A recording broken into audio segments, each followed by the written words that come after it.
Subscribe button మీద click చేస్తే ఈ ఛానల్కి మీరు సబ్స్క్రైబ్ అవుతారండి.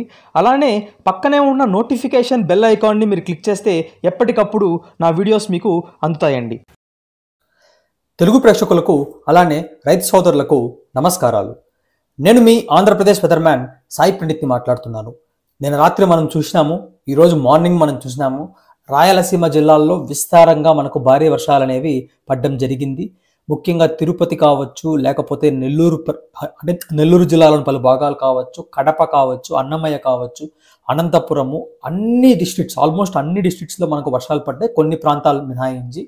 అలానే కోస్తాంధ్ర జిల్లాల్లో కూడా నిన్న మనం వర్షాలు అయితే చూసాం. ఈరోజు మనకేమంటే ఇంకా విస్తారంగా వర్షాలు పడేదానికి చాలా అనుకూలమైన పరిస్థితులు ఉన్నాయి. మన రాష్ట్రమే కాదు, ఈవెన్ తెలంగాణలో కూడా ఇంకా విస్తారంగా వర్షాలు పడేదానికి అనుకూలంగా ఉంది. కాబట్టి అందరూ ఈ వీడియోని చివరి దాకా చూడండి. దాంతోపాటుగా రాగల 10 రోజుల వాతావరణాన్ని కూడా మనము మాట్లాడుకుంటాం కాబట్టి ఎక్కడ స్కిప్ అనేది చేయకండి. మొదట ఈ వీడియోలోకి వెళ్లే ముందుగా ఆంధ్రప్రదేశ్ వెదర్మ్యాన్ పెట్టి 5 సంవత్సరాలు అయింది. కరెక్ట్గా ఇదే రోజున 5 సంవత్సరాల ముందు మీ ఆంధ్రప్రదేశ్ వెదర్మ్యాన్ అంటూ ఈ ఛానల్ పెట్టాను. అలానే మిగిలిన సోషల్ మీడియాలో పేజెస్ అన్ని పెట్టాను. సో ఇది 5 ఏళ్ళగా నేను రన్ చేస్తున్నాను. ముందు కంటే ఇప్పుడు కొంచెం ఇంటెన్సిటీ తగ్గినా కానీ అదే జోరు, అదే రక్తం అనేది ఇంకా కూడా నాలో ఉంది.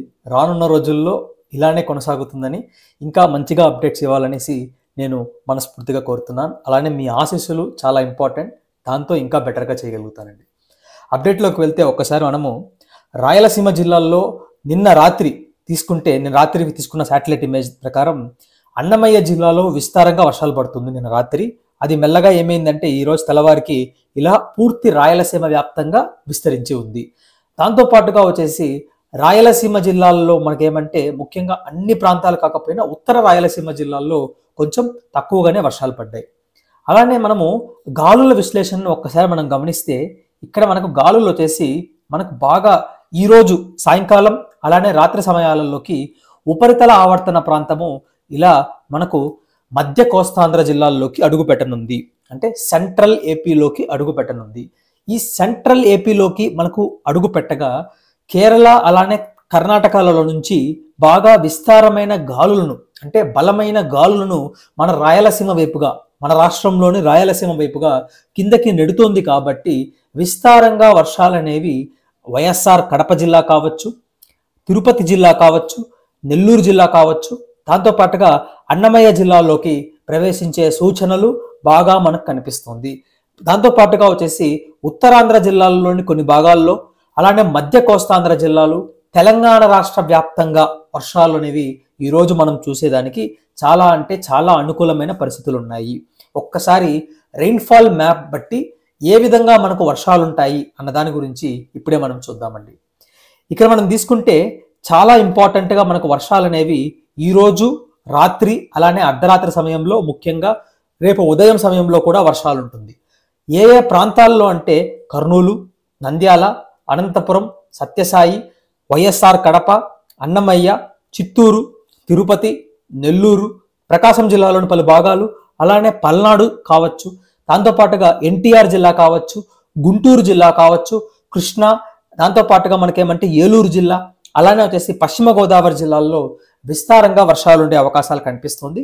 మధ్య కోస్తాంధ్ర అయితే సాయంకాలం లేదా వచ్చేసి ఉదయం సమయంలో, అంటే ఈరోజు సాయంకాలం అన్నా లేకపోతే రేపు ఉదయం సమయంలో అన్నా, రాయలసీమ జిల్లాలో అంటే రాత్రి లేదా అర్ధరాత్రి లేదా రేపు ఉదయం సమయాన. సో ఈ 3 సమయాలలో ఈ ప్రాంతాల్లో వర్షాలు ఉంటుంది, ఈ 2 సమయాలలో ఈ ప్రాంతాల్లో వర్షాలు ఉంటుంది. తెలంగాణ రాష్ట్రం తీసుకుంటే సాయంకాలం, రాత్రి, అలానే ఉదయం సమయం, అంటే 2 ప్రాంతాలకి భిన్నంగా తెలంగాణ రాష్ట్రంలో సాయంకాలం, రాత్రి, అలానే ఉదయం సమయంలో. అది కూడా ఏమంటే హైదరాబాద్ కావచ్చు, సంగారెడ్డి, మెదక్, దాంతోపాటుగా వచ్చేసి రాజన్న సిరిసిల్ల, సిద్దిపేట, అలానే వచ్చేసి మనకు నల్గొండ కావచ్చు, సూర్యాపేట, ఖమ్మం, భద్రాద్రి కొత్తగూడెం, మహబూబ్ నగర్, నాగర్ కర్నూల్, అలానే వచ్చేసి తెలంగాణ రాష్ట్రంలోని దక్షిణ భాగాలు, మధ్య భాగాలు, తూర్పు భాగాలు, ఈ 3 ప్రాంతాల్లో విస్తారంగా వర్షాలు ఉంటుంది. కానీ ఉత్తర తెలంగాణ జిల్లాలు తీసుకుంటే తక్కువ వర్షాలు ఉండే అవకాశాలు అయితే రేపు మనకు కనిపిస్తుంది. అలానే ఒక్కసారి ఇక్కడ చూస్తే వైజాగ్ కావచ్చు, కాకినాడ, అన్నవరం అంటే మనకు తుని ఈ ప్రాంతం కావచ్చు, అనకాపల్లి, వైజాగ్, విజయనగరం, శ్రీకాకుళం జిల్లాల్లో కాస్తంత తక్కువ వర్షాలే మనకు ఉంటుంది. రేపు ఉదయం సమయంలో అక్కడక్కడ మాత్రమే ఉత్తరాంధ్ర జిల్లాల్లో ఉంటుంది. రేపు సాయంకాలం సమయంలో కూడా అక్కడక్కడ మాత్రమే ఉంటుంది. ఎక్కువ వర్షాలు వచ్చేసి అల్లూరు సీతారామరాజు జిల్లాలో, అలానే పార్వతీపురం మన్యం జిల్లాల్లో, ఉత్తరాంధ్రలో మనకు ఉండే అవకాశాలు కనిపిస్తుంది. ఇది మన రాష్ట్రంలో అలానే తెలంగాణ రాష్ట్రంలో రాగల 24 గంటల్లో ఎలాంటి వర్షపాతం ఉంటుంది అన్న దాని గురించి. ఇప్పుడు రాగల 10 రోజుల వాతావరణ పరిస్థితిని చూద్దాం. రాగల 10 రోజుల వాతావరణ పరిస్థితి తీసుకుంటే మనకు ఒకసారి మ్యాప్ని చూస్తేనే మనకు అర్థమవ్వాలా, కొంచెం భారీగానే కనిపిస్తుంది. అంటే ఈ కలర్, ఈ పర్పుల్ కలర్ అంతా తీసుకుంటే కొంచెం భారీ వర్షాలనే అర్థం. ఇక్కడ మనకు భారీ వర్షాలన్నీ మనకు ఏ పక్కన ఉన్నాయి అంటే తూర్పు తెలంగాణ జిల్లాల్లో ఉన్నాయి, మధ్యాంధ్రలో ఉంది, ఉత్తరాంధ్ర జిల్లాలో ఉంది. అలానే కొంచెం కిందకి వెళ్తే తిరుపతి జిల్లాలో కూడా మనకు కొంచెం భారీగానే వర్షాలు కనిపిస్తున్నాయి. నంద్యాల, కర్నూలు జిల్లాల్లో కూడా కాస్తంత భారీగానే మనకు వర్షాలు ఉన్నాయి. ఇప్పుడు మనం ఒక్కసారి ఈ మ్యాప్ బట్టి చూస్తే ఏ ఏ ప్రాంతాల్లో ఎక్కువగా పడుతుందంటే రాగల రోజుల్లో అందరూ గుర్తుపెట్టుకోవాల్సిన విషయం ఏంటంటే మధ్య కోస్తాంధ్ర జిల్లాల్లో విస్తారంగా వర్షాలు ఉంటుంది. ఇక్కడ నేను కలర్ మార్చి చూపిస్తాను, మీకు కూడా మంచి క్లారిటీ వస్తుంది. బ్లూ కలర్ పెట్టి చూపిస్తున్నాను.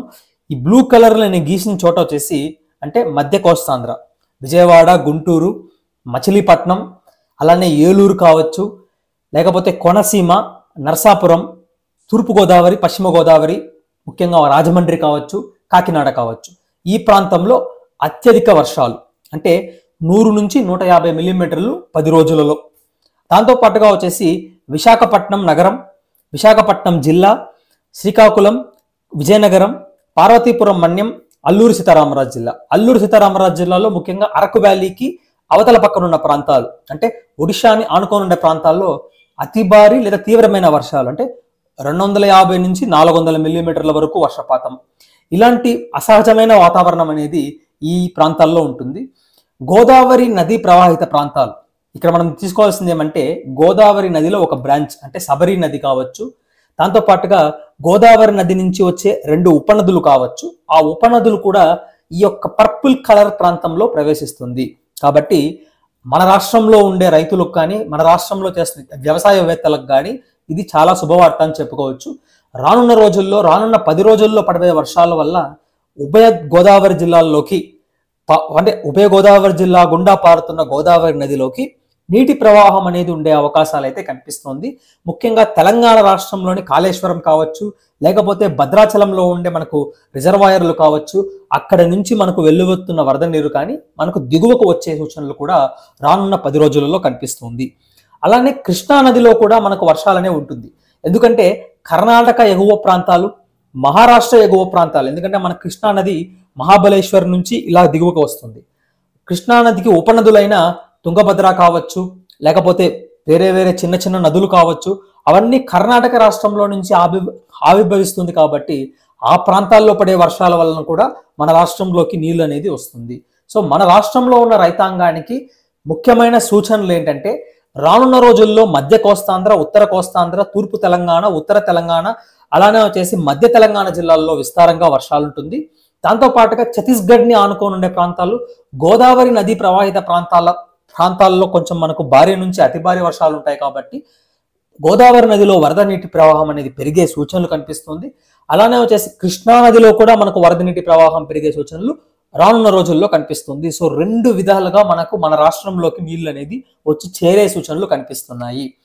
అలానే వర్షాల యొక్క ఆధారితంగా మనం ఒక్కసారి ఆలోచిస్తే రాగల 10 రోజుల వాతావరణ పరిస్థితిలో ఈ నెల చివరి వరకు వర్షాలు ఏ విధంగా ఉంటుంది అన్న దాని గురించి ఒక్కసారి మనం గమనిస్తే తూర్పు తెలంగాణ జిల్లాలు కావచ్చు, ఉత్తరాంధ్ర జిల్లాలు కావచ్చు, మధ్య తెలంగాణ జిల్లా అంటే మధ్య ఆంధ్ర జిల్లా కావచ్చు, అంటే మన రాష్ట్రంలోని మధ్యాంధ్ర, ఉత్తరాంధ్ర, రాష్ట్రంలోని తూర్పు తెలంగాణ జిల్లాలు, అలానే మన రాష్ట్రంలోని మధ్యాంధ్ర కొంచెం అంటే దిగువన ఉన్న దక్షిణాంధ్ర అంటే దక్షిణ కోస్తాంధ్ర, తిరుపతి, నెల్లూరు, అలానే వచ్చేసి ప్రకాశం జిల్లాలు, ఈ అన్ని జిల్లాల్లో మనకు విస్తారంగా వర్షాలు ఉంటుంది. కాబట్టి వ్యవసాయానికి చాలా ఉపయోగకరంగా ఉంటుంది. అలానే రాయలసీమ జిల్లాల్లో ఈ రోజు కూడా మనకు వర్షాలు ఉంటుంది, రేపు కూడా కొన్ని వర్షాలు ఉంటాయి. కాబట్టి వ్యవసాయానికి చాలా ఉపయోగకరమైన మనకు వార్త అని మనం చెప్పుకోవచ్చు.